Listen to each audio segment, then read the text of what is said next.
नमस्कार मेरे प्यारे बच्चों आज मैं लेके आई हूँ एक कहानी। बच्चों, इस कहानी का नाम है अली बाबा और 40 चोर। बच्चों, चलिए सुनते हैं ये कहानी। तो कहानी इस तरह से है कि बहुत साल पहले पर्सिया के एक शहर में कालीन का एक व्यापारी रहता था। उसके दो बेटे थे। पहले बेटे का नाम था कासिम और दूसरे का अली बाबा। उसका व्यापार अच्छा चल रहा था, लेकिन कुछ समय बाद उसकी मौत हो गई, जिसके बाद बड़े बेटे कासिम, जो कि लालची व्यक्ति था, उसने सारे व्यापार पर कब्जा कर लिया और अली बाबा को, अपने छोटे भाई को, घर से निकाल दिया। जानते हैं बच्चों आगे क्या हुआ? जिसके बाद अली बाबा और उसकी बीवी दूसरी जगह जाकर रहने लगे और गरीबी में अपना जीवन बिताने लगे। अली बाबा जंगल में लकड़ियां काट कर बेचता था और अपनी बीवी और बच्चों का पालन पोषण करता था। ये सब ऐसा ही चल रहा था कि एक दिन, जानते हैं एक दिन क्या हुआ? एक दिन अली बाबा जंगल में लकड़ियां काट रहा था, तो उसने 40 घुड़सवार, जो घोड़े पे सवार होते हैं, को जंगल में से गुजरते देखा। वह एक पेड़ के पीछे जाकर छुप गया और ये सब देख रहा था। उसने देखा कि उन सभी घुड़सवार के साथ एक पोटली थी और उनके पास खंजर भी थे, यानी शस्त्र, जिससे अली बाबा समझ गया कि ये सब चोर हैं। वो उन सभी को देख ही रहा था कि वो 40 चोर एक छोटी सी पहाड़ी के सामने जाकर रुक गए। उन चोरों का जो सरदार पहाड़ी के सामने जाकर क्या बोलता है? खुल जा सिम सिम।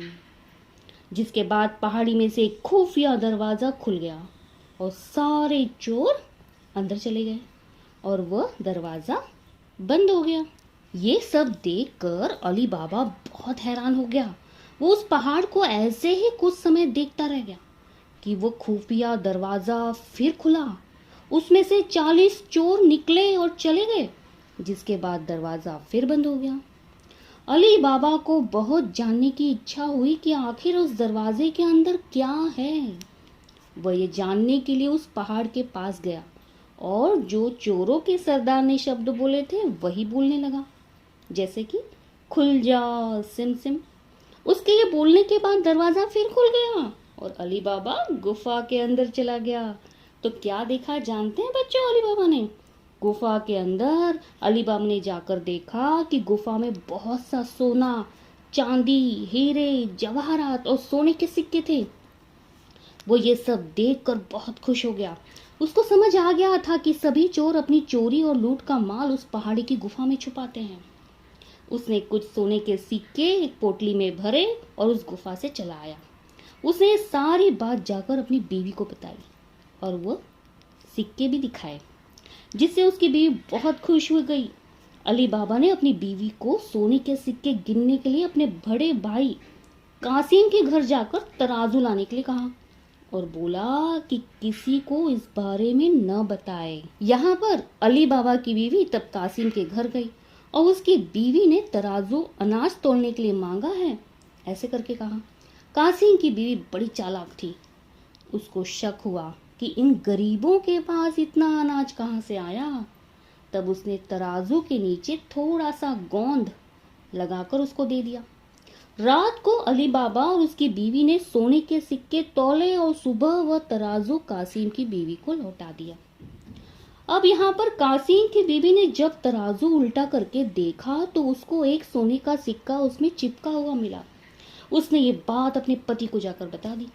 ये बात सुनकर कासिम अपने भाई अली बाबा के पास गया और उसको सहानुभूति दिखाकर उससे सारा राज जान लिया। अली बाबा ने उसको सारी बात बताने के साथ दरवाजा खोलने के लिए खुफिया शब्द, जो खुल जा सिम सिम, वो भी बता दिया। अब यहाँ पर कासिम ये सब जानकर अपने साथ कुछ खच्चरों को लेकर उसी पहाड़ी के पास चला गया। उसने भी वहां खुल जा सिम सिम बोला और दरवाजा खुल गया, जिसके बाद वह उसके अंदर चला गया। उसने अंदर जाकर बहुत सारा खजाना देखा और उसको भर लिया, लेकिन जैसे ही वो उस गुफा से निकलने के लिए वह खुफिया शब्द बोलने लगा तो वह यह शब्द भूल चुका था। उसे याद ही नहीं रहा कि खुल जा सिम सिम बोलना है, जिससे उस गुफा में ही वो बंद हो गया। और कुछ देर बाद वही 40 चोर आए और दरवाजा खोलकर अंदर आए तो उन्होंने उसे कासिम को देखा। उनको पता चल चुका था कि उनका खजाना लेने आया है, तो उसको मार दिया और उसकी लाश को वहीं छोड़कर चले गए। जब यहाँ पर बहुत देर तक कासिम नहीं आया तो कासिम की बीवी अली बाबा के घर गई और सारी बात बताई। तब अली बाबा को उसको ढूंढने के लिए गुफा के अंदर गया। उसको कासिम की लाश मिली वहाँ पर, जिससे वो बहुत दुखी हुआ और उसकी लाश को अपने साथ खच्चर पर लाद कर ले आया। अली बाबा ने ये बात किसी और को न पता चले, इसके लिए कासिम की मौत बीमारी से हुई ये बहाना बनाया। कासिम की याद में कुछ समय बाद उसकी बीवी भी मर गई। जब 40 चोर गुफा में लौटे तो वहां पर कासिम की लाश को वहां पर न देखकर समझ गए कि इस गुफा के बारे में किसी और को भी पता है। उनके सरदार ने शहर में जाकर पता लगाने के लिए कहा कि जिसकी भी मौत अभी हुई है उस घर का पता लगाएं। जिसके बाद एक चोर ने जाकर शहर में जाकर पता किया तो उसको अली बाबा के घर के बारे में पता चला। उस चोर ने क्या किया जानते हैं बच्चों? घर के दरवाजे पर एक क्रॉस का निशान बनाकर चला गया, जिससे सुबह उस घर की पहचान करके उस घर के सभी सदस्यों को मार दिया जाए। जब अली बाबा की बीवी ने अपने दरवाजे पर क्रॉस का निशान देखा तो वो समझ गई कि कुछ तो गड़बड़ है और अपने आसपास के सभी घरों में वही निशान बना दिए।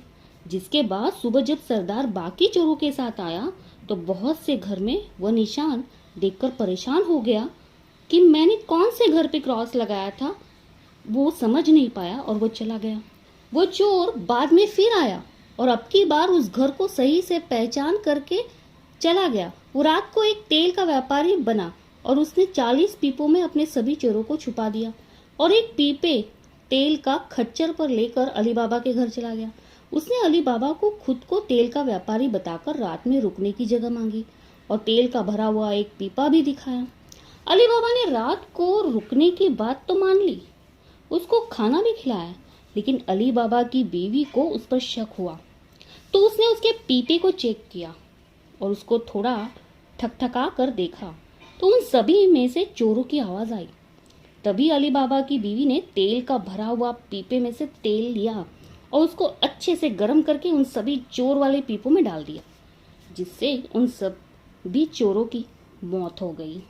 अब यहाँ जब उनके चोरों के सरदार ने रात को आकर अपने चोरों को बाहर निकलने की आवाज दी तो कोई आवाज नहीं आई, जिससे उसने खोल कर देखा तो सब चोर मरे हुए देखकर वो बहुत डर गया और अली बाबा को भी न मार डाले उसके डर से वहां से भाग गया। अली बाबा उसको न मार डाले इसलिए वो भाग गया और बहुत दूर चला गया।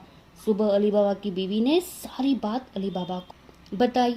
अब उस सब खजाने का मालिक केवल अली बाबा ही था और जिससे वो बहुत अमीर हो गया और खुशी खुशी रहने लगा। तो बच्चों आपको कैसी लगी ये कहानी? और बच्चों इस कहानी की सीख क्या है, चलिए जान लेते हैं। Moral of the story. बच्चों कहानी से हमें ये सीख मिलती है कि हमें कभी भी लालच नहीं करना चाहिए। जिस तरह जैसे कासिम ने, अली बाबा का बड़ा भाई कासिम एक लालची व्यक्ति था जिसने अपने भाई से व्यापार छीन लिया पहले ही, और खजाने के बारे में जब पता चला तो अकेला ही सारा खजाना लेना चाहता था। तो देखो वो मर गया है ना। तो उसने लालच ज़्यादा किया तो उसका विनाश हो गया। तो आपको ये सीख समझ में आई और वीडियो भी समझ में आ गई होगी, कहानी तो आपको अच्छी ही लगी होगी। तो चलिए फिर मिलते हैं ऐसी ही नई वीडियो के साथ, तब तक के लिए धन्यवाद।